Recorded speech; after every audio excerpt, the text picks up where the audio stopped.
I got it. It's all good. Okay. So it's recording, and I'm going to make you host again. Boom.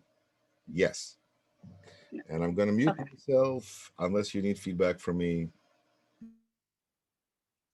think I should be good. Um,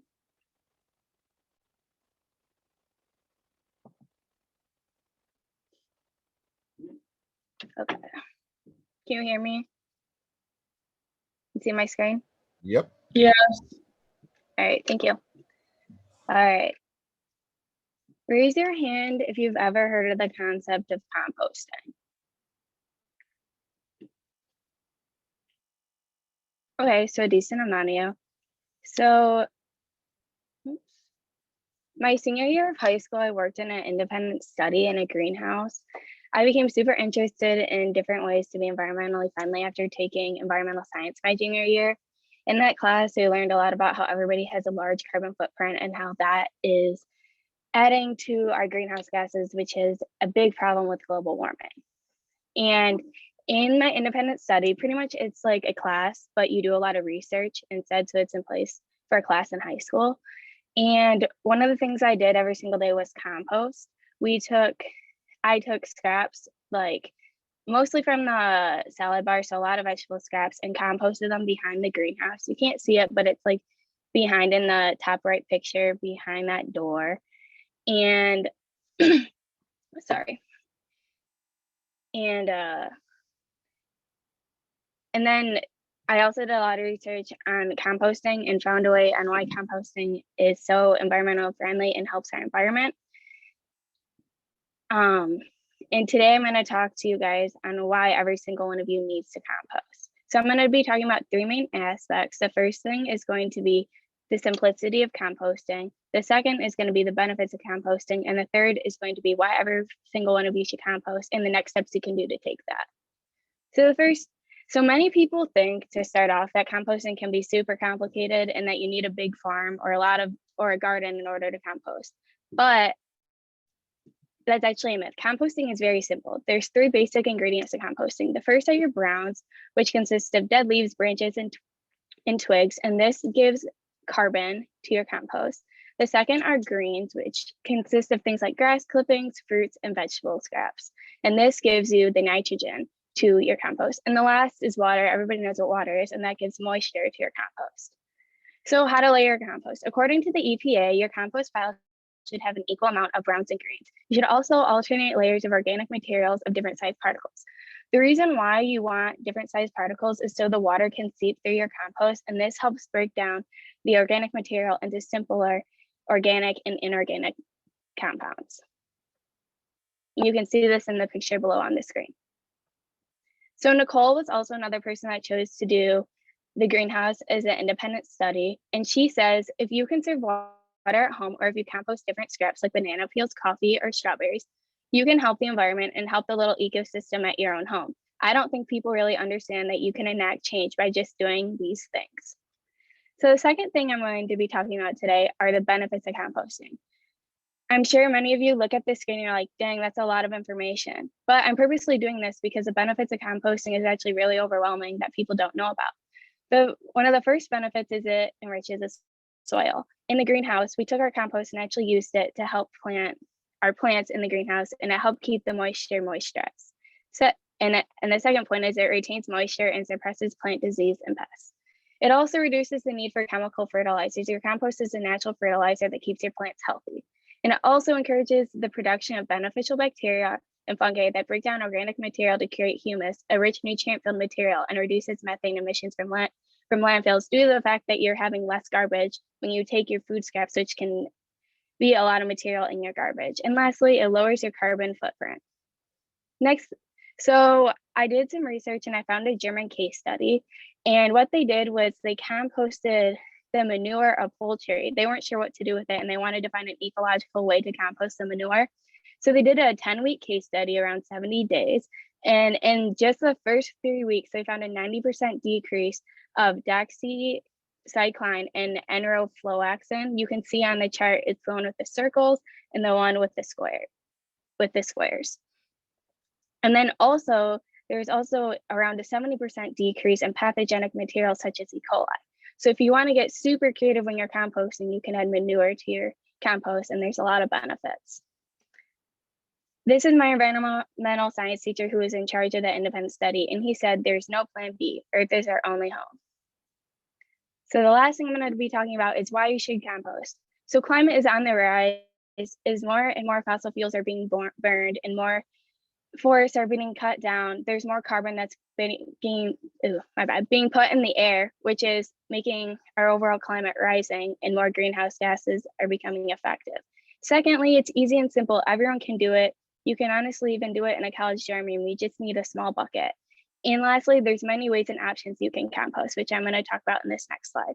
So in order to take the next steps, you can visit the EPA website or the SOS Future, and they have really good directions on what you can do to compost in different ways you can compost, and also more information on what composting does for the environment. So as I said, composting is simple. There's lots of benefits, and every single one of you should compost because it will help save our environment. With climate change being on the rise, I feel like everybody needs to take a step to reduce their carbon footprint, and composting is a simple and easy way to do that. And lastly, to conclude, according to NASA, global climate change has already had observable effects on the environment. Glaciers have shrunk, ice on the rivers and lakes is breaking up earlier, plant and animal ranges have shifted, and trees are flowering sooner. Thank you.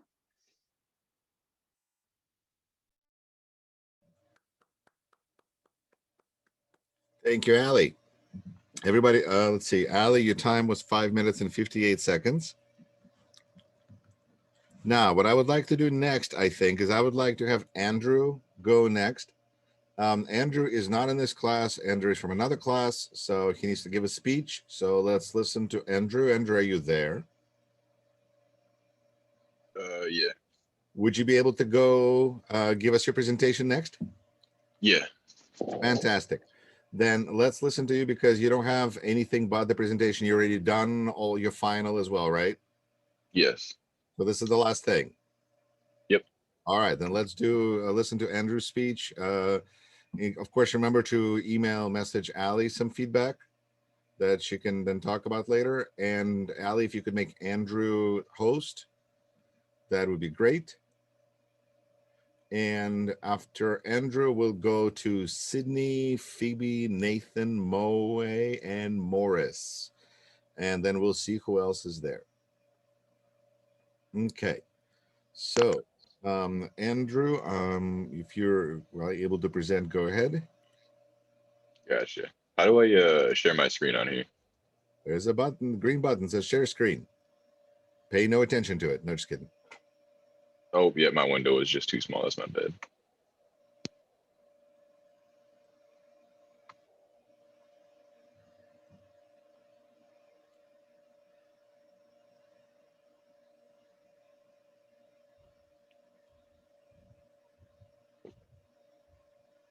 All right, can you guys see me, hear me and everything?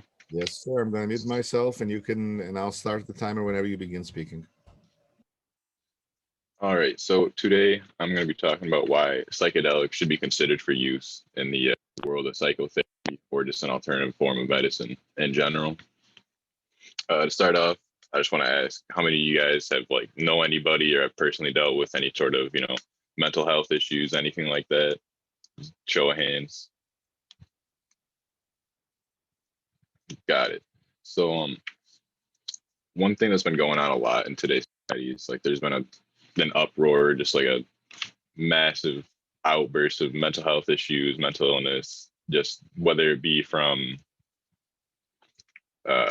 increased awareness, increased diagnoses, just with the stigma being not as bad as it used to be, along with things such as social media, news, and everything getting to everybody, just with how widespread everything is. And I think that these psychedelics could have a huge part to play with all the research that we've seen. And I think that I personally have a good point to talk about this. Is I've done 4 or 5 other essays and other classes throughout high school, and this year of my college as well.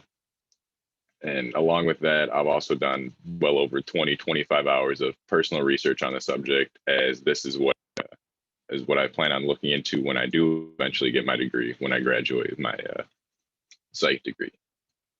And I honestly really feel like this problem is important because as long as this mental health crisis is a thing, it's very hard to stop. And right now, one of the main ways of treating this is the use of benzodiazepines, things such as like Xanax and many other things like that.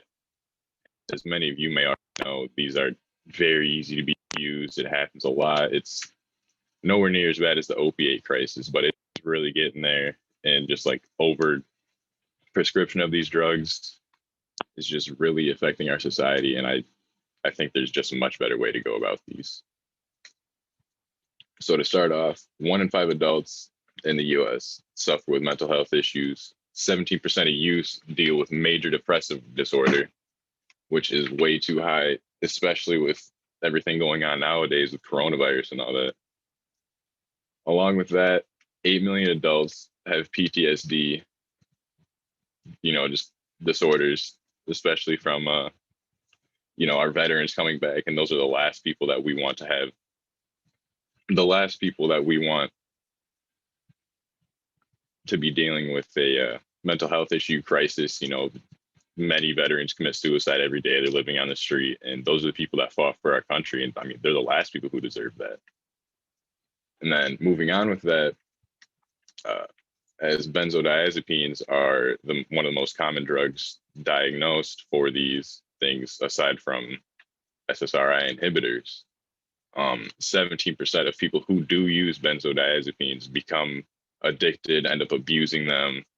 And that just creates a whole cycle, because when they're abusing them, they end up going through withdrawals, which can even lead them to do harder drugs, which just creates more issues. And it's just a vicious cycle that is very hard for many people to get out of. I know many people who, not many, I know quite a few people who have dealt with these struggles, and it's not easy to go through, but I just think there's a much better way to go about this.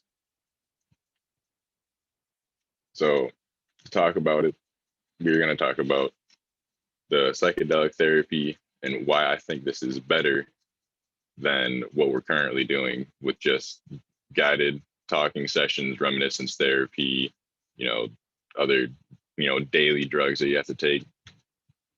So starting off, these psychedelic therapy, they have guided sessions where they take, one small dose of either psilocybin or LSD. It really depends. They're testing both. They each have like very minor differences. But these sessions, they usually begin with like 2 therapists and the one person taking a dose of the psilocybin, and they usually just lay back, they talk, they're guided through with the therapists. And it's more of a free speech kind of thing. The person going through the treatment doesn't really have any set guidelines. They're just supposed to let the therapist know how they're feeling. The therapist kind of like help guide them through that experience till they realize how they can better themselves from it. And another great thing about these is with these psychedelics, psilocybin, LSD, even like peyote and things like that, it's very hard to get addicted to these drugs because your body's tolerance gets built up so quick. Even if you wanted to, you'd have to take much, much more of these drugs, like within the next week, to even feel the same effect. So generally, you can't even take these unless like you wait about a month or so in between everything, which goes back to when these patients have to do the treatment, they only have to go in for like this actual treatment and take the drug like, every couple of weeks, once a month. But many saw effects after like the first 3 times. They didn't really have to do it anymore, which I think is great, because the less time you're putting things into your body, the better it is. And I feel like that's much better than just kind of numbing yourself with some of these other drugs. Along with that, there are many terminally ill patients. In a study that was conducted at Johns Hopkins University, they gave terminally ill patients at hospitals with like, less than a year to live and things like that. They gave them a dose of psilocybin and took them on a guided journey. And after that, there was probably around like 80% of the patients said like after a month, their general anxiety and unease about like what they were going through was gone. And then I think 60% after the next 8 months said They had no like worries about death. Like it really just helped them accept what was going to happen, which I think is just a great thing in general, because that's probably one of the scariest things to go through, is just being in a hospital bed, knowing what's coming, but not being able to do anything about it. Now, if we're looking at some of these counter arguments that's really common around these type of drugs, a lot of people will say, oh, well, it's obviously illegal for a reason. Like, there's no reason that, like, why would we use these illegal Schedule 1 drugs for therapy? But then again, people could say the same thing about marijuana use, and that's becoming very common nowadays. And much of the reason these drugs are illegal is just for many different reasons than they're actually harmless to you. There's never really any studies done on what these do to your body. They were mainly just made illegal during when they just had everything. They were just wiping everything out. It was just not really specific reasons as to why these were illegal. It's just kind of a general sense. So after a couple of small studies in the 70s, nothing else was done until these past recent years in 2017, where they're finally starting to look in this again. And I think that's really beautiful, as these can have a major impact on some people's lives. Another thing people have talked about and need to worry about is genetic predisposition for schizophrenia, which I do agree that is a major worry, but this should be discussed between the patient and the doctor beforehand, because patients go through 6, 7 just therapy sessions with their doctor to prepare for this treatment. So in that time, they need to talk about their family history, because schizophrenia is generally genetic. They need to talk about everything that's going on, just because there is a chance that this could happen, just because the place it takes you to in your mind. But overall, it generally isn't that big of a risk. There's a couple of anecdotal like situations where people have said it happened, but nothing for sure. Lastly, there's the bad trips that people always talk about, which I personally don't think there's anything as I don't think there's a such thing as a bad trip, mainly because with these bad trips, yeah, it's unpleasant in the time, but throughout it, there's people that have said like it helps them just overall, like afterwards looking back on it, they're like, yeah, that really did help me confront. Like after my interview with someone who's just remaining anonymous, they self-medicated, and they did research and everything about it, and they wanted to try this type of thing, but they had to do it themselves since it's illegal everywhere. They told me they had a bad trip in like the second half of their psilocybin dose, and in the time they said it was kind of scary, but afterwards they realized they were just kind of confronting themselves, and they said they felt like a lot more like okay with who they were and like how they felt about themselves, and they realized it's not always what it seems, and a lot of it's just like your mental state. And they say that really helped them because they dealt with really bad anxiety. And honestly, ever since then, I've seen them like blossom too. Like they seem to be doing a lot better. So, he may have self-medicated, but I feel like he did enough research to where he still could get some use out of it. And I'm going to leave you guys off with this quote by Terence McKenna. He is the man who developed the stoned ape theory. And the quote is, "The problem is not to find the answer, but it is to face the answer."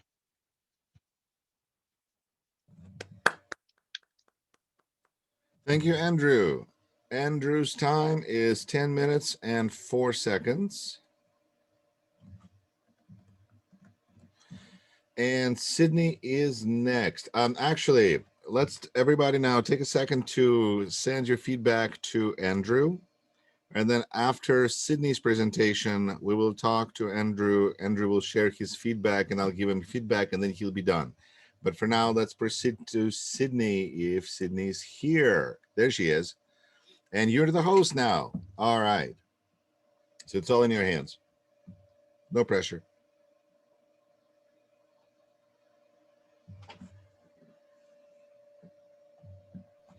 Can you see it? Yep. Just make it full screen, which I'm sure you will next. And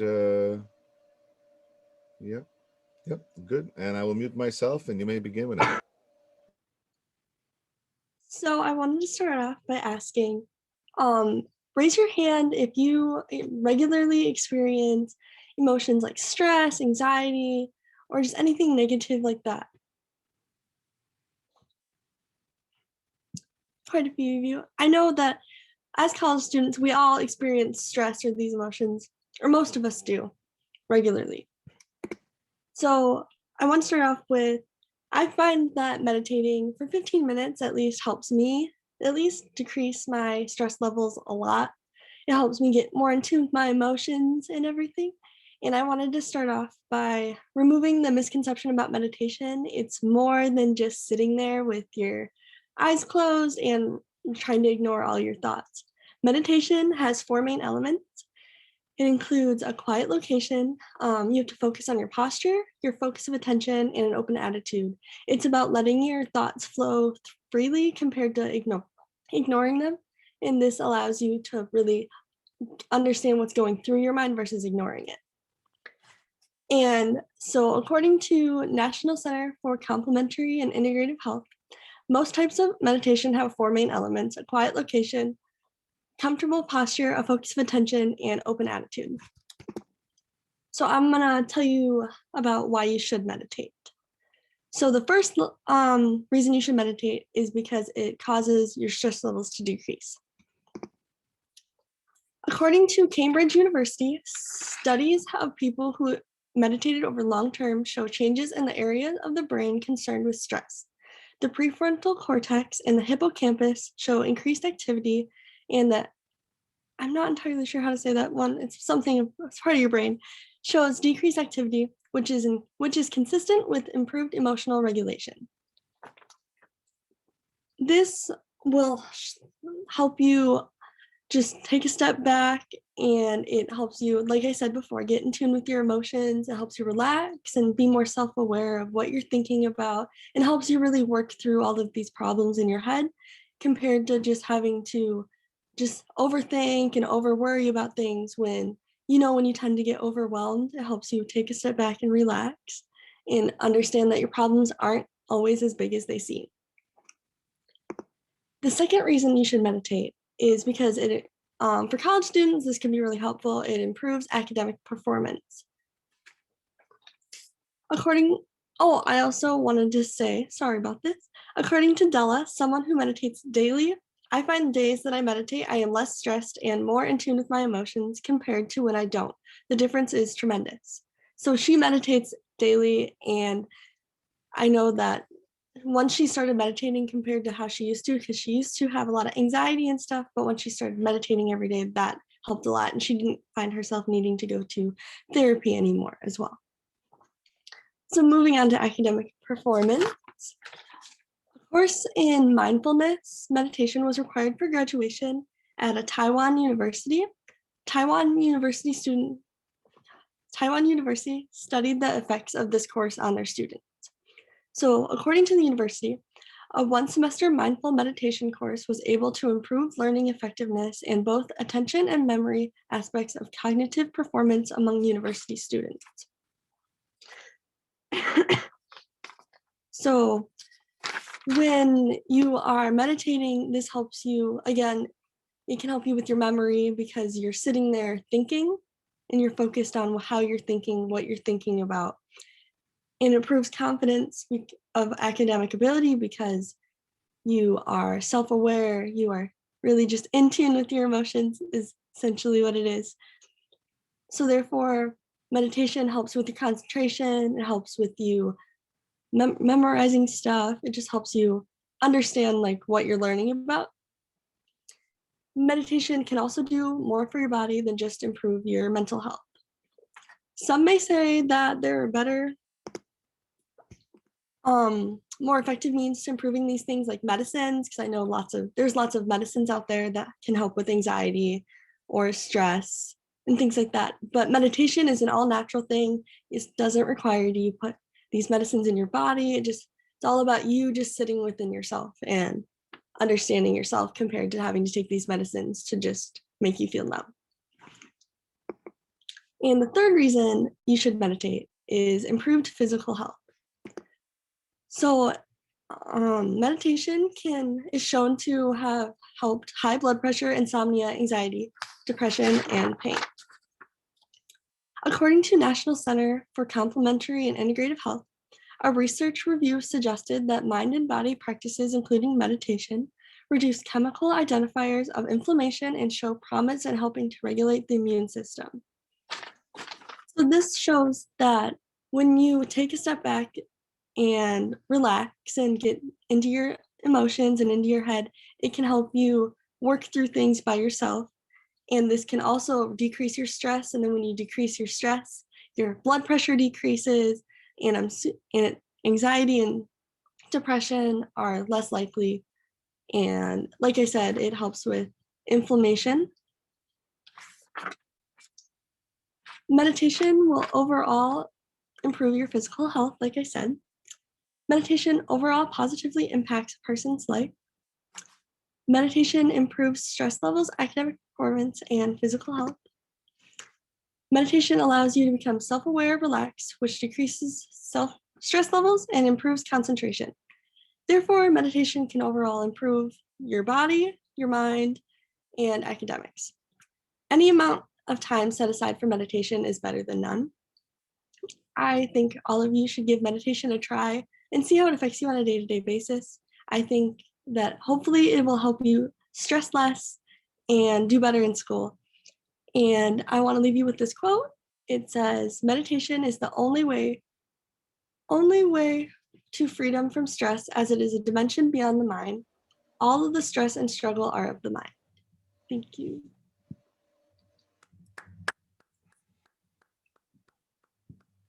Thank you, Sydney. Your time is 6:48. 6:48.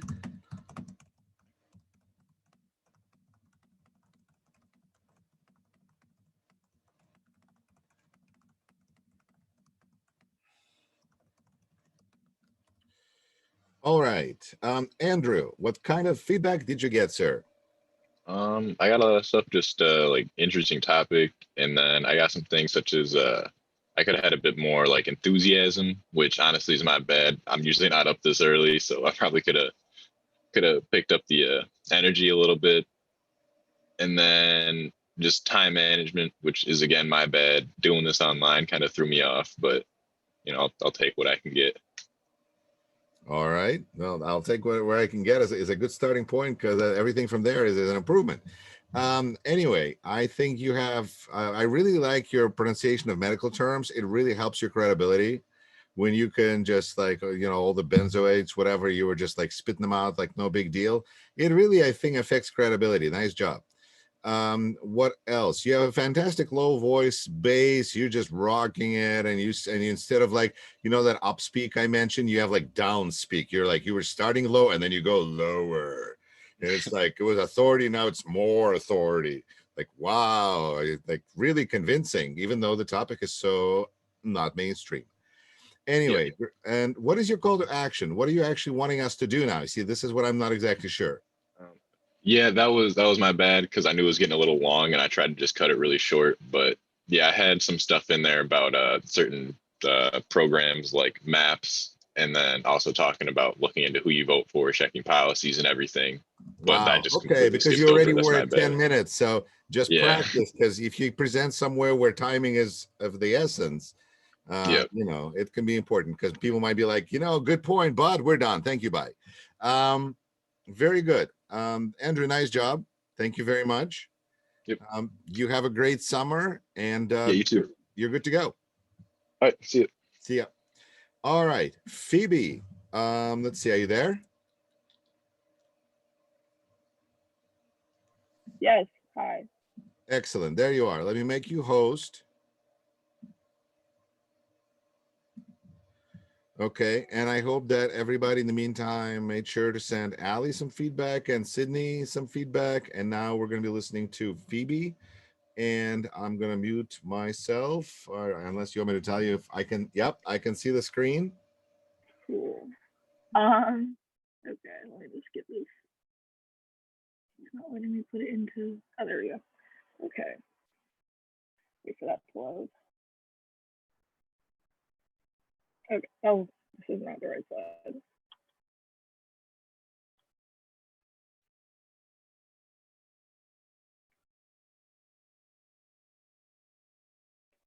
being difficult. Okay, that should be fine. All right, here we go. So I decided to switch things up a bit and not do such a serious topic. This is probably a topic no one's ever done in this class before, and that is why Zayn Malik should have stayed in One Direction, and if he did, that they would have been the greatest boy band of all time. Little background on One Direction with the, can you see the picture or is it missing? Oh, there's No supposed to be a picture on the slide, but so One Direction is a former boy band that was formed on X Factor after they placed third. They broke up in 2016, so they've been on a hiatus for 5 years. And this is because Zayn Malik left in 2015, and then they spent some time as a 4-piece band, and then eventually broke up. My credibility was in relation to the picture that I had. It was a picture of me and my sister at the One Direction concert in like 2012. I mean, I still remember like where I was when Zayn Malik left One Direction. I was like in my room. I had stayed home from school that day, and I found out at like 12 p.m. and everyone was still in middle school, so like no one had a phone on them. My sisters didn't have their phones on them, so I like didn't know who to talk to. I was like freaking out. I wasn't like the biggest One Direction fan, but I was still like there, and like everyone knows who they are if you didn't live under a rock for the past 10 years. So my first point I'm going to be discussing is the One Direction fan base. The One Direction fan base was extremely large. They took the world by storm, and they were very powerful. I interviewed Chloe, a diehard One Direction fan, and I talked about how much she would pay if One Direction were to get back together, like how much she would be willing to pay to see them. And she said she would pay thousands of dollars because that's how much like a reunion would mean to her. And that's just a perspective on how much One Direction fans really care. This graph over here shows the revenue generated by One Direction.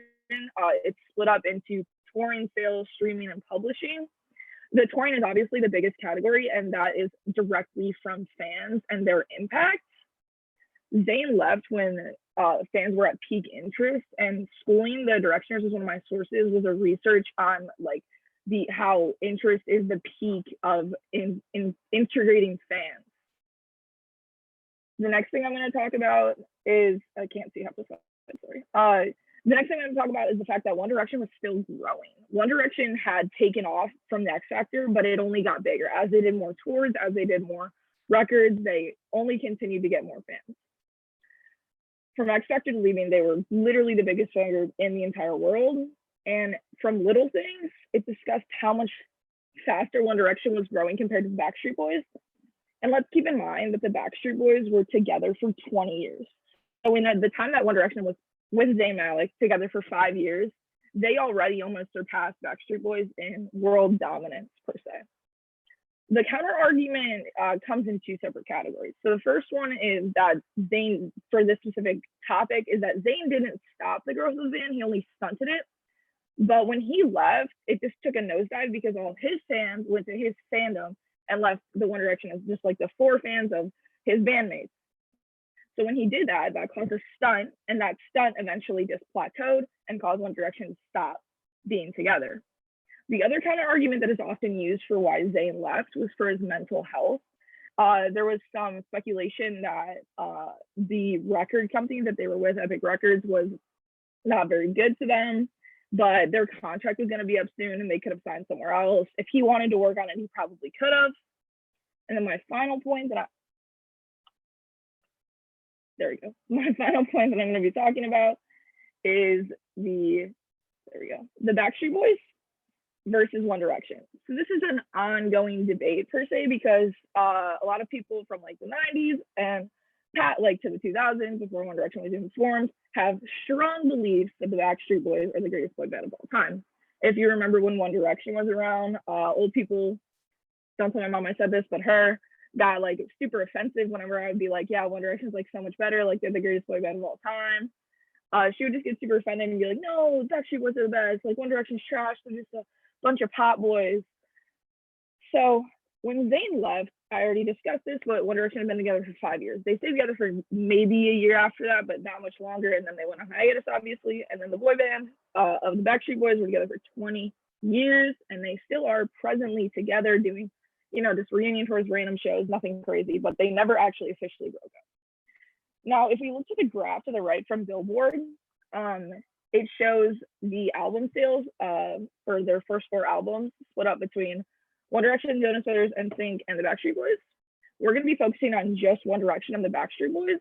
So I actually calculated, and if you proportionalize each of One Direction's sales and you multiply that times 4, which is the amount, they're basically the ratio that they were in together for in comparison to Backstreet Boys, you actually get that they would have had more sales than the Backstreet Boys if they would have stayed together.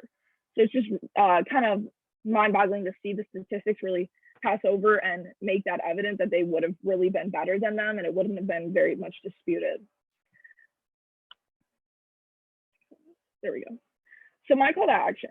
There are petitions to sign, there are Twitter accounts to follow, there are playlists you can stream. There's always something you can do, even if it's the bare minimum. The One Direction fandom is ginormous, as I said, and in 2020, when they did their 10-year anniversary, which is actually very close to my birthday, I'm pretty sure it's on my birthday, there was like a big Twitter event. They had a virtual concert where like everyone was listening to the same music and like tweeting about it. Like there is such still a presence for them online. And if they were to get back together, it would be because of their fans.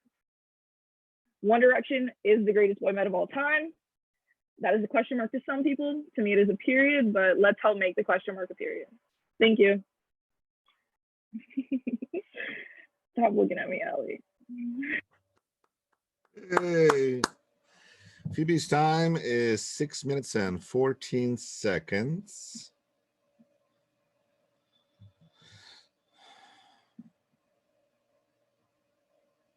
Okay, 6 minutes. And Phoebe, if you could make Nathan our next host, that'd be great.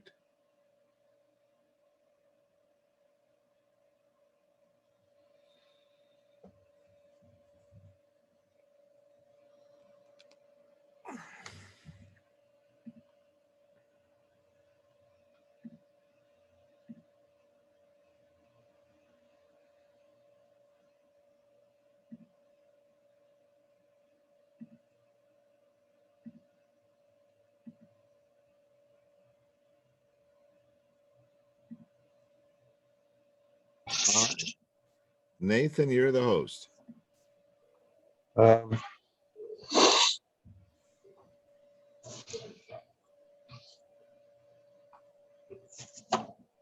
Okay.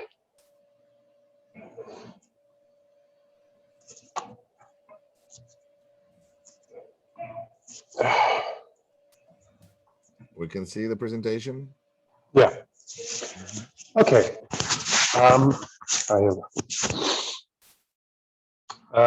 Why we should introduce ranked choice vote. So I propose a question. Just for like a moment, just consider what are the primary causes of the deadlock in Congress. Just think for yourself for a moment. Okay, so are that like, it might say something like, are you thinking something like the inability to compromise, the complete polarization, the influence of money? Well, this hopefully would help alleviate some of this. Some of the causes are, I would imagine, the consistent two-party system, the kind of extreme polarization, the us versus them of politics. There's little opportunity for outside forces to really get in Congress and achieve and propose any changes to their agenda. It's constantly a kind of us versus them.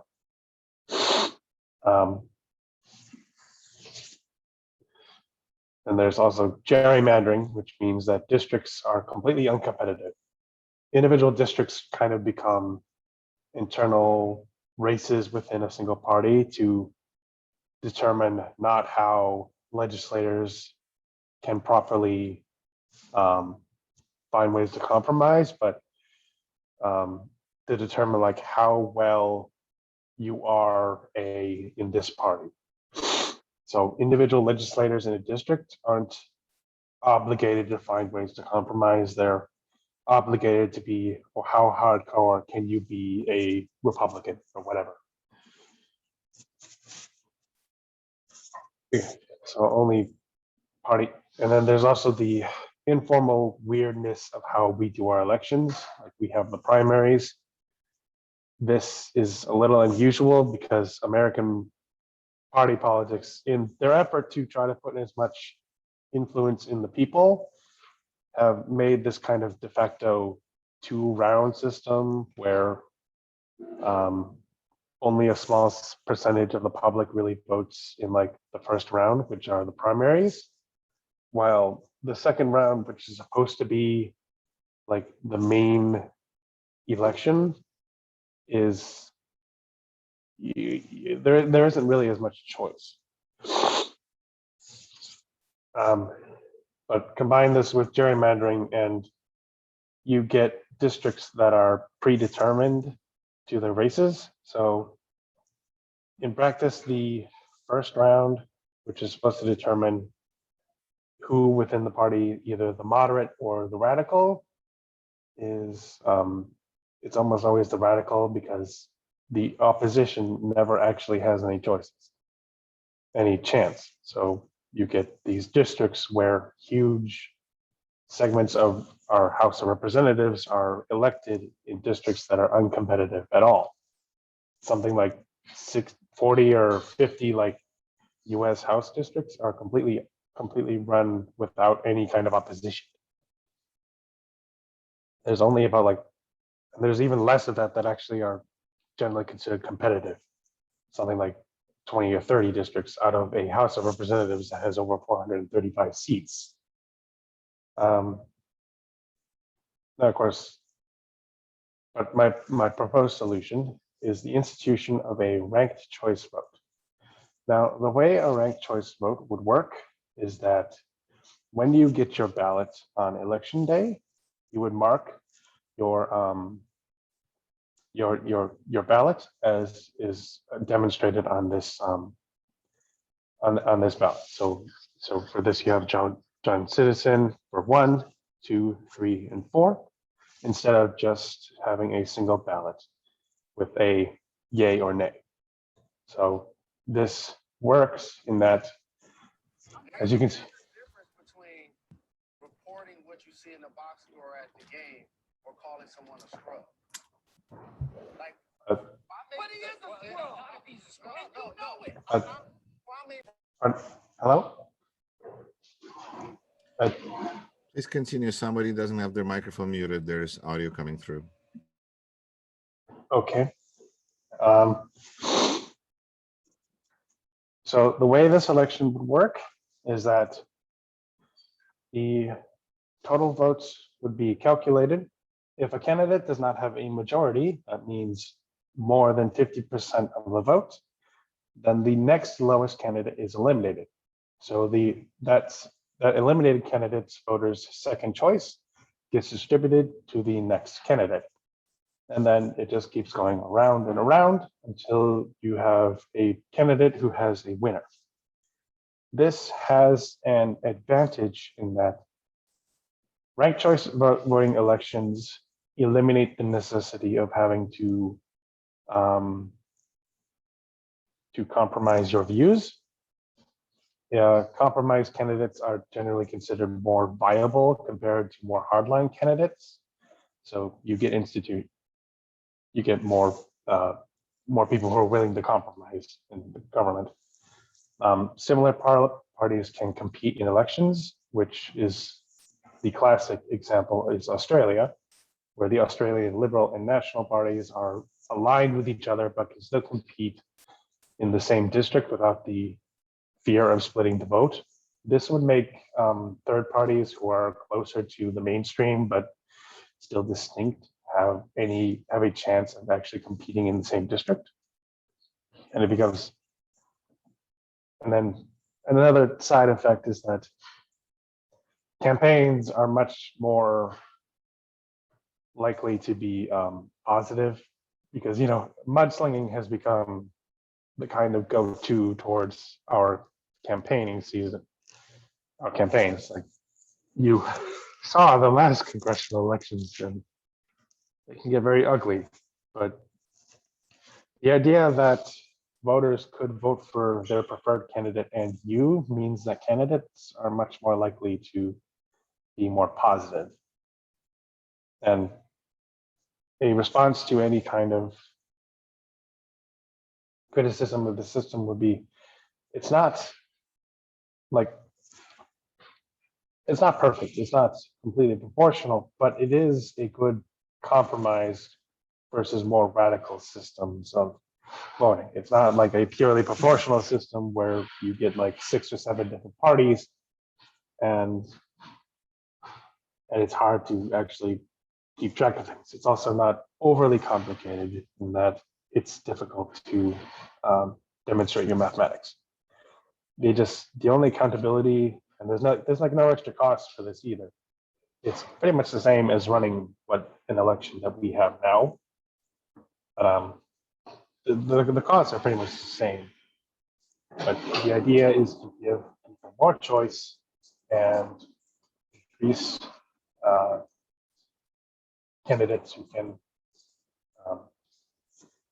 who are much more likely to compromise, which is kind of one of the biggest problems in Congress, the inability to do anything. Yeah. Thank you for your time.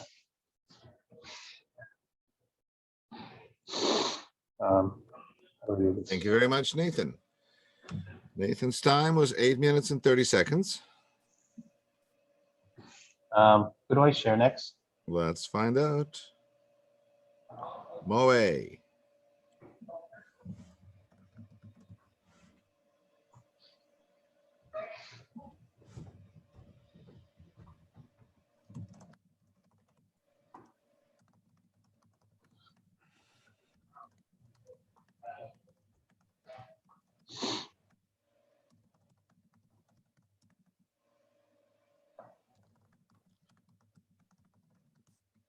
Moe, are you host now?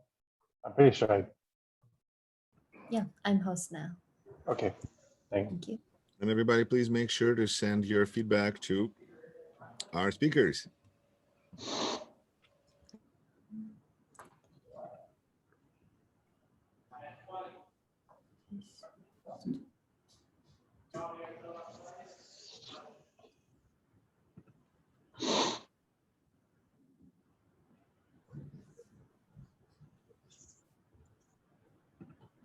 And Nathan, I believe you can mute yourself. I can't mute you because I'm not the host.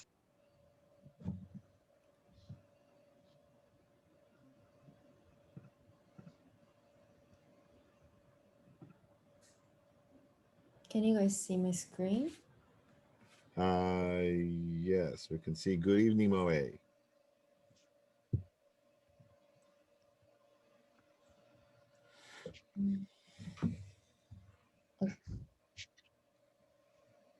Okay. Hi everyone. Do you use emoji in daily texting? If you use, raise your hand, please. Thank you. Yeah, there's like emojis, but I think probably many of you use this more in daily texting. Moe, I'm sorry. Our picture is supposed to be changing because the slide is the same and it doesn't even look like your presentation. Okay. Let's line everything up right first and then we'll begin on the right foot. So. Aha. Okay, now that looks like emojis. Perfect. Okay. Great. If you could start from the beginning, that'd be awesome. Love it. Thank you. Thank you so much. Okay, so hi everyone. Raise your hand if you use those kinds of emoji in daily texting. Thank you.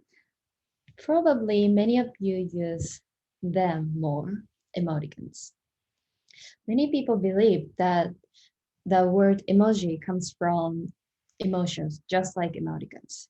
But actually, the word emoji comes from a Japanese word meaning drawing and letters. It's like a pictogram. As a Japanese, I've been using emoji for about 13 years since I I first got the phone, which was a feature phone, not a smartphone. Lately, emoji is becoming a universal language to tell other people their emotions. It enables us to visualize the conversation, and also it can reduce the misunderstanding of expressions. By using emoji, you can visualize the conversation and find out your own ways of expressions. And of course, you can expand your ways of expressions. According to research, a review of phenomena and studies on emoticons, emoji is originated one of the telecom companies in Japan in 1999. And firstly, emoji was used by the users of that company. And first emoji was like that. Of course, at the time, people were using a feature phone. The first iPhone came to Japan in 2008. And obviously, since iPhone came from America, there was no emoji function at the first time. So especially young generations were disappointed. So immediately those functions were added. But there was a problem of text garbling. To use emoji in any device and any telecom companies, so-called Unicode was created. And thanks to it, we can use emoji in any device, any apps, and any OS now. So what's the common way that we can use emoji in daily texting? Take an example. There are some levels of crying. The upper one, loudly crying, is often used to express the serious situations. On the other hand, the lower one, crying with a smile, is actually called a face with tears of joy, but is often used to make the serious or pessimistic conversation milder. In other words, it can be used for both happiness and sadness to express. But at the same time, there is an opinion that those kinds of expressions or those kinds of emojis are confusing because the receivers of emoji need to determine the senders mean this or that. They need to determine. But it really depends on the context and who to talk to. By using emoji, you can either increase or decrease your emotion level. Sometimes emoji is used in an interesting way. I conducted the interview with Rimu from Japan, who is going to a different American university now. She said she used this emoji when she texts to native speakers. So this is an example. Hi with this emoji. She says this is her trademark, and also this stands for her growing and progress. Like this, you can use one emoji in other ways. The meaning is not necessarily fixed. As time passes, the emoji is updated to be diverse. At first, the facial skin tone was fixed, but now, as you can see, there are more variations. CNN Business reported that those variations were added in 2016, 2015, just 6 years ago. According to Emojipedia, which is like a Wikipedia, the iOS released in 2020 have more LGBTQ plus and all gender inclusive emojis like that, more than before. So, and one interesting thing is it's reflected the current trends such as bubble tea. Now, emoji is for all the people. You can find out what you exactly want to use. And depending on the context and who to talk to or the situations, you can use one emoji in other ways. If you are not a user of emoji now, start from using smileys or crying face that I showed. Those will make your conversations more enjoyable and visual, and of course, emotional. Thank you so much.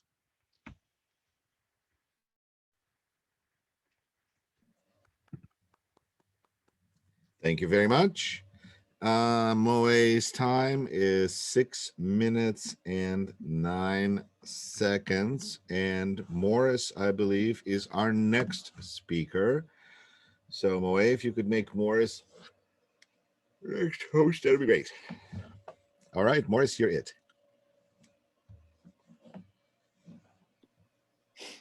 You guys hear me? We can hear you. I feel like I'm always like one of the last ones to go. The buildup is intense.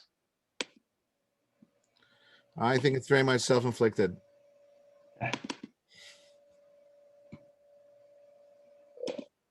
All right. What's up, everybody? My name is Morris, and today I'm going to be talking to you about transgenders in sports. Let's just get right into it. First here, we have Rachel McKinnon. Rachel McKinnon is a gold medal earning, world record breaking, world champion cyclist in the women's division.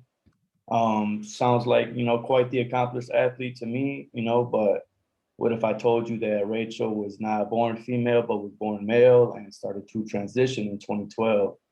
Would she still be as accomplished as you first thought she was?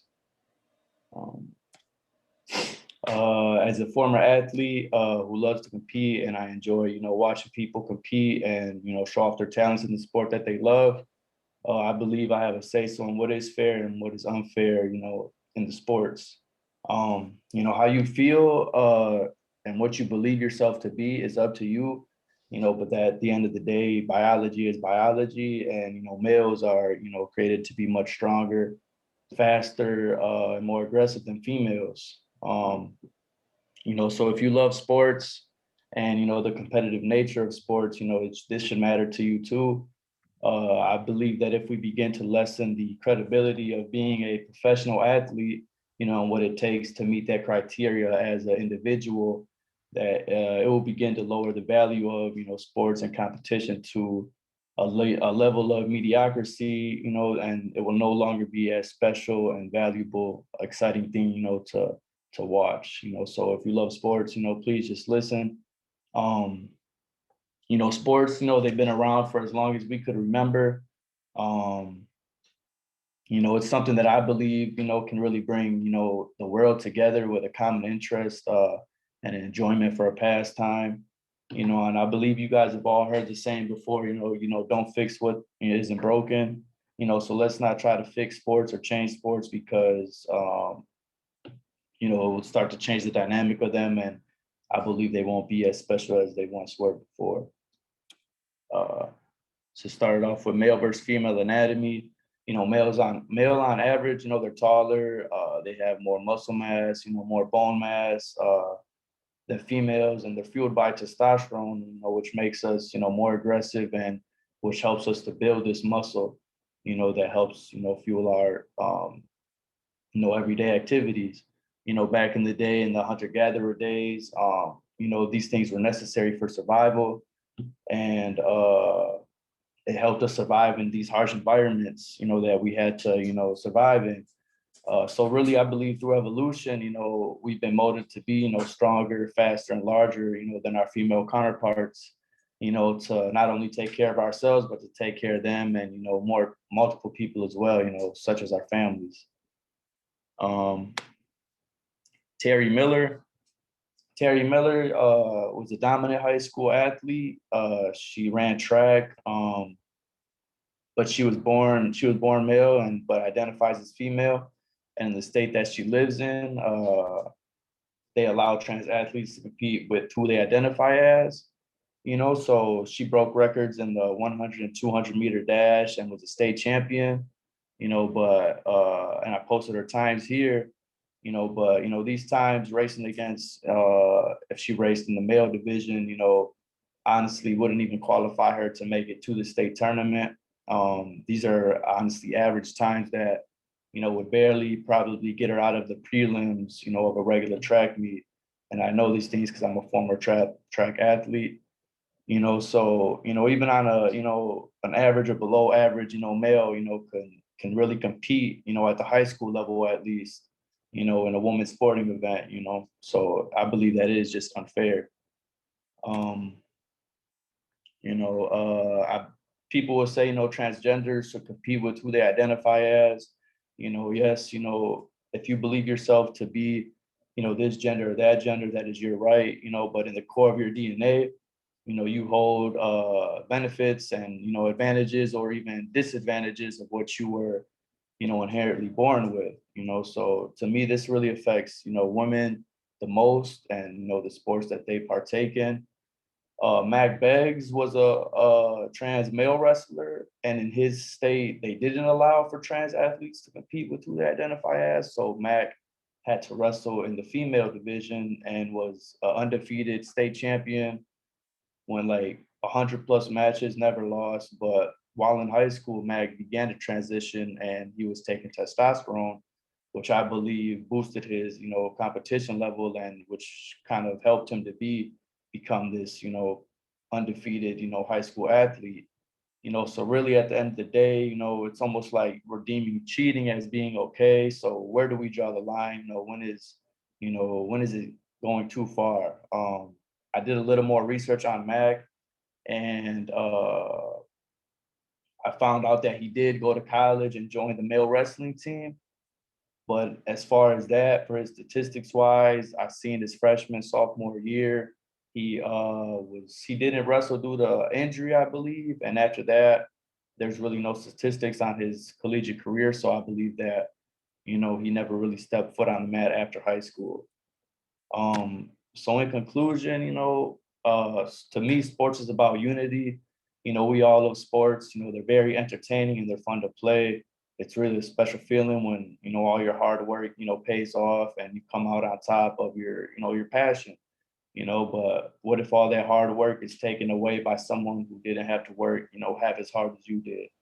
I believe that there has to be, there is a better solution to allowing everyone to compete in a sport that they love and enjoy, fairly. So we got to find a way, to protect all athletes and the hard work that they put in. That's all I have for you guys. Thank you for listening.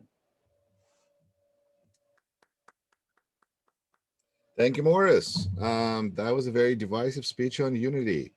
Your time was 6 minutes and 35 seconds. Please, everybody, make sure to send Morris your feedback. Let's see. And Morris, if you'd like to make Julia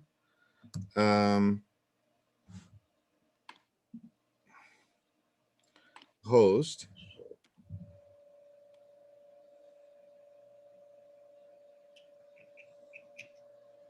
I still have to go for my presentation. Good, we'll get to you. Very good. Julia, go ahead. Thank you, Larissa. Before we will proceed to the final, I will see after Julie if there's anybody else that needs to go, like Larissa, and maybe there's somebody else. I just don't have everybody right now. There's many different lists I could have. So let's get through what we have, who we know. So Julie is next, and then Larissa. I'm still not the host. Are you host now? Oh, yeah, there it goes. Thank you. Yeah.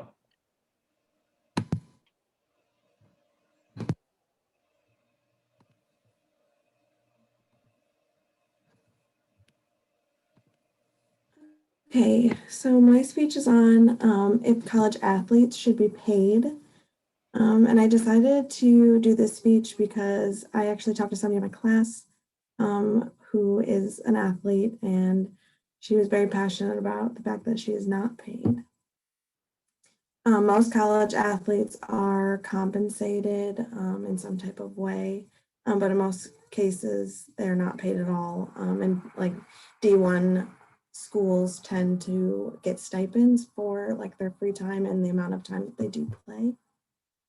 The NCAA limits them to 20 hours to athletic activity during the specific sports season, but 8 hours on off seasons. And most schools' academic standing requirements for athletes change all the time, but a 2.1 GPA requirement is general to play in each season. Some facts about how they pay or each division's difference, like at UW Parkside, we're a Division II school, and actually only 334 of our students are athletes. And the D1 to D3 schools are actually pretty even across the board. D3 is a little bit more popular, but D2, we are the only ones in Wisconsin. So a lot of our student athletes travel to pretty far for each game and practices with other teams. Most compensation can go from like room and board being paid for to full scholarships. Some scholarships only for the specific sports seasons, so they don't transfer over to when they aren't playing at all. So they still have to pay for that other part of the year. And then when they do get stipends, it's generally supposed to be used for books and supplies. And sometimes you have to have proof that that's what you use that money for. Athletes tend to get the school a lot of exposure. So whether that be for like spectators coming in and seeing them, which also creates revenue. So that is a reason that they should be paid, because they are also helping the school.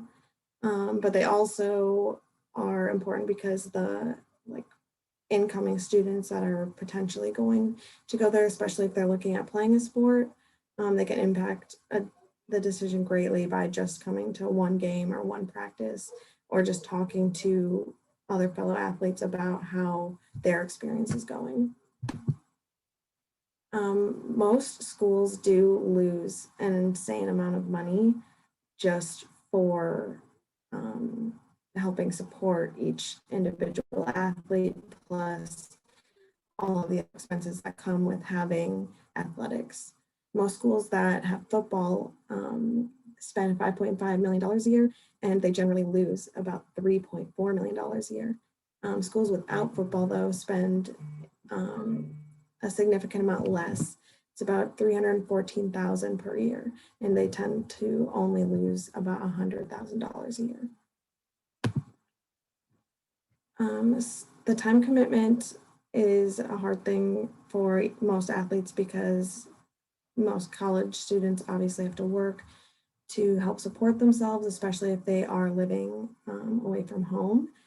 That 20-hour per week limit obviously does help, because that still gives you about another 20 hours a week to work, but then you're taking extra time away from your studies. So most people that I had talked to about athletes getting paid mentioned that it's completely up to the student to choose to play athletics in college. So they think that they should not get paid. And athletes going into college, obviously you learn so much in your first year of college, so you can go in thinking that it's going to be super easy and you're going to have so much time, but then you realize that you don't at all.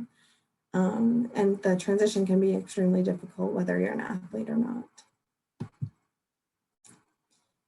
Injuries can be a really big factor into how your scholarship works throughout the year. So if you're injured for an entire semester, most of the time your scholarship will not be valid for that semester until you can play again. And your injuries can take away from your academics and your work time. A lot of times if athlete has a concussion, they can't go to school, or obviously look at a computer for long periods of time. So that takes away from a lot of the classwork, especially now that we're so much more online than in class. So between myself and all the other athletes that I talked to, something that I came to the conclusion of is that if room and board is completely paid for, they should not get paid, or they shouldn't have to get paid. So that includes their food and then their dorm for the entire year, including if their season is over the summer or spring when they aren't in class full time. If they are not paid for room and board, or if they are completely off campus or living at home or living on their own, they should get paid in some sort of stipend. So that way it kind of evens out with the people that are getting paid for their room and board. Injuries should not cancel out scholarships because you can't really do much to prevent it. Most of the time, the athletes that do get injured can't help it at all. And then if like the school doesn't have a good enough health system that they take care of the injury there, they're also paying for the injury to get fixed or to heal elsewhere. And then choosing how to pay across each division, I think should be pretty even based on each division. So like D1 athletes should not get paid the same as D3 athletes, or like same with D2. So the way that the stipends and scholarships work should be completely even, but just for each individual division. And that's all I have.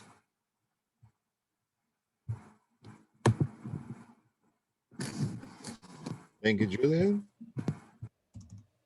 And Julia's time is 7 minutes and 4 seconds. Now let's reassess one more time. Who do we have? Raise your hand if you need to give any speech. Okay, as far as I can tell, Harixa has 2 speeches, right?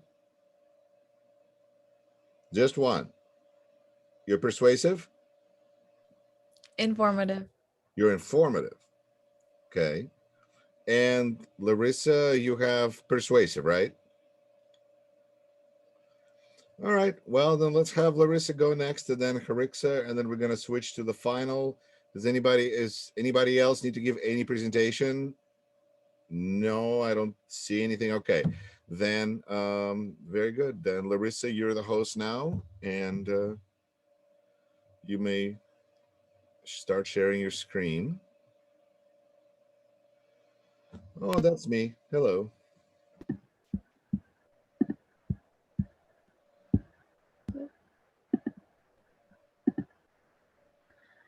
Okay, so my topic is... We also need to be able to see your face, your camera on, please. Oh.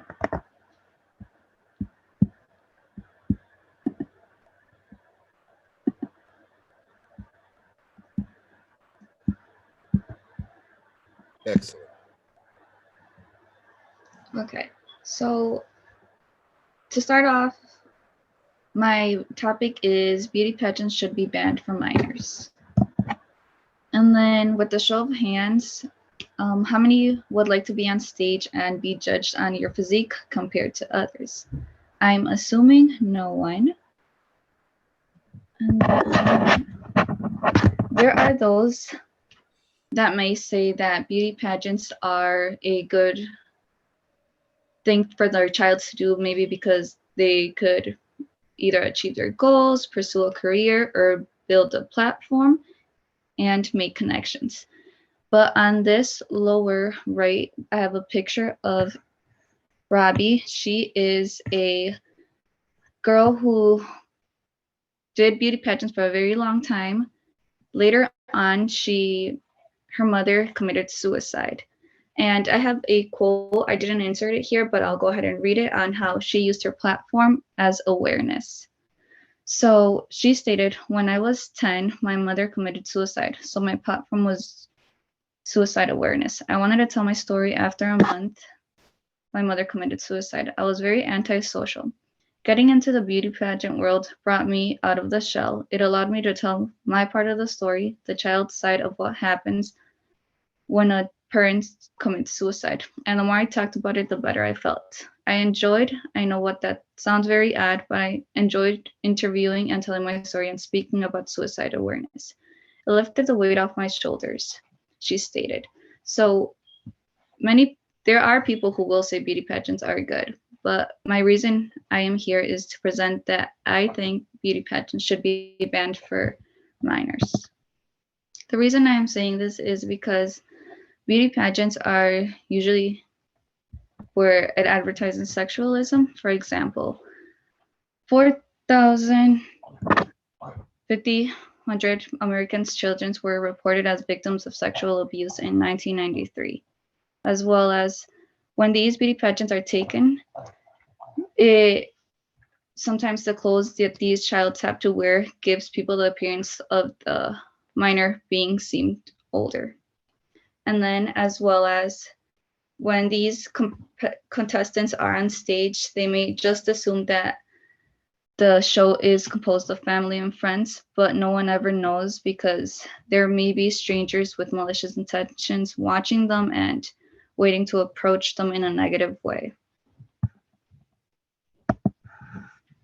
And then as well as sometimes as these kids go into beauty pageants, they have the tendency to think that they have to be perfect. For example, many of these children grow up to think that with artificial means, what I mean by that is that many use expensive clothing to show off in these competitions, spray tans, surgeries, like cosmetic surgeries, probably Botox, or diets, which is something that isn't what perfection is. As well as these children who are the competitors, their parents tend to give them a false message that appearance can get you anywhere in life, which is not at all true. And these competitors tend to think that low self-esteem, eating disorders, and depression will cause them later on in their future career. And then to end off my presentation, individuals are meant to be different and not compared to others. And I brought in God just because I truly believe God made everyone in his own image. So for them to stand up on stage and be critiqued by other judges or other people rating them from prettiest to less, I don't think it's right. So that's why I truly believe that beauty pageants should be banned for minors and only open to adults. And that is the end of my presentation.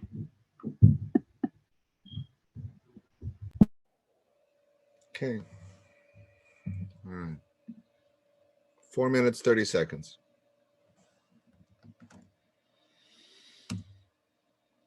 Right. And then we have Harixa with informative speech.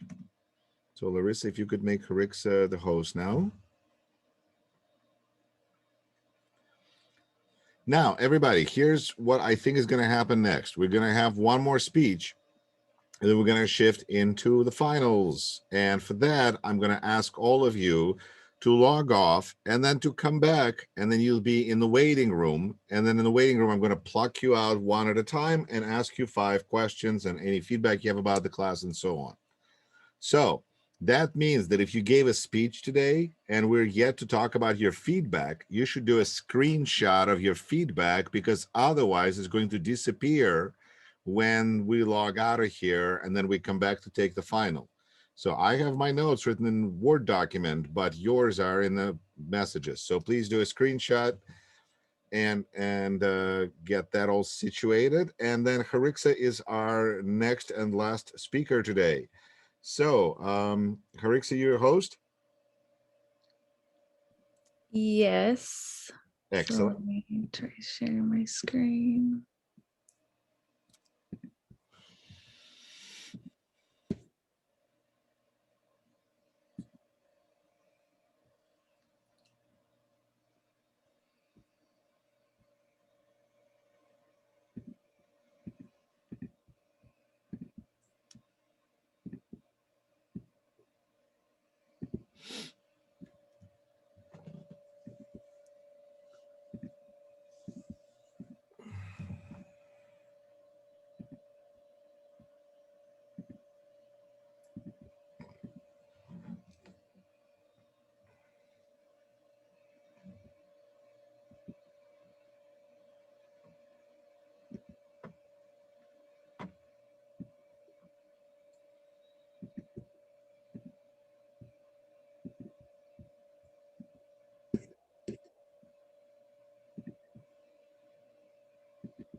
So it says that I have to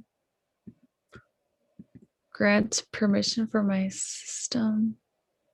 Mhm.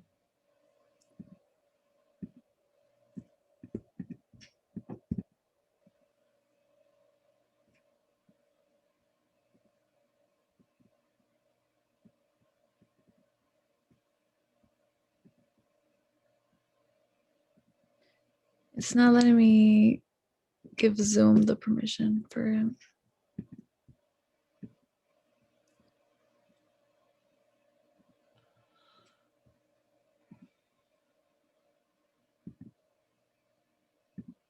Carissa, I have no answer for you. Other than this is our last meeting. Can you- I know. This happened to me on the first one, and like when you change your settings, if you log in and log back out, once you change it, it should work. So if you want to log out and log back in. Okay, I will do that. Yep. we'll Thank be you. here. Thanks. Thanks, Allie.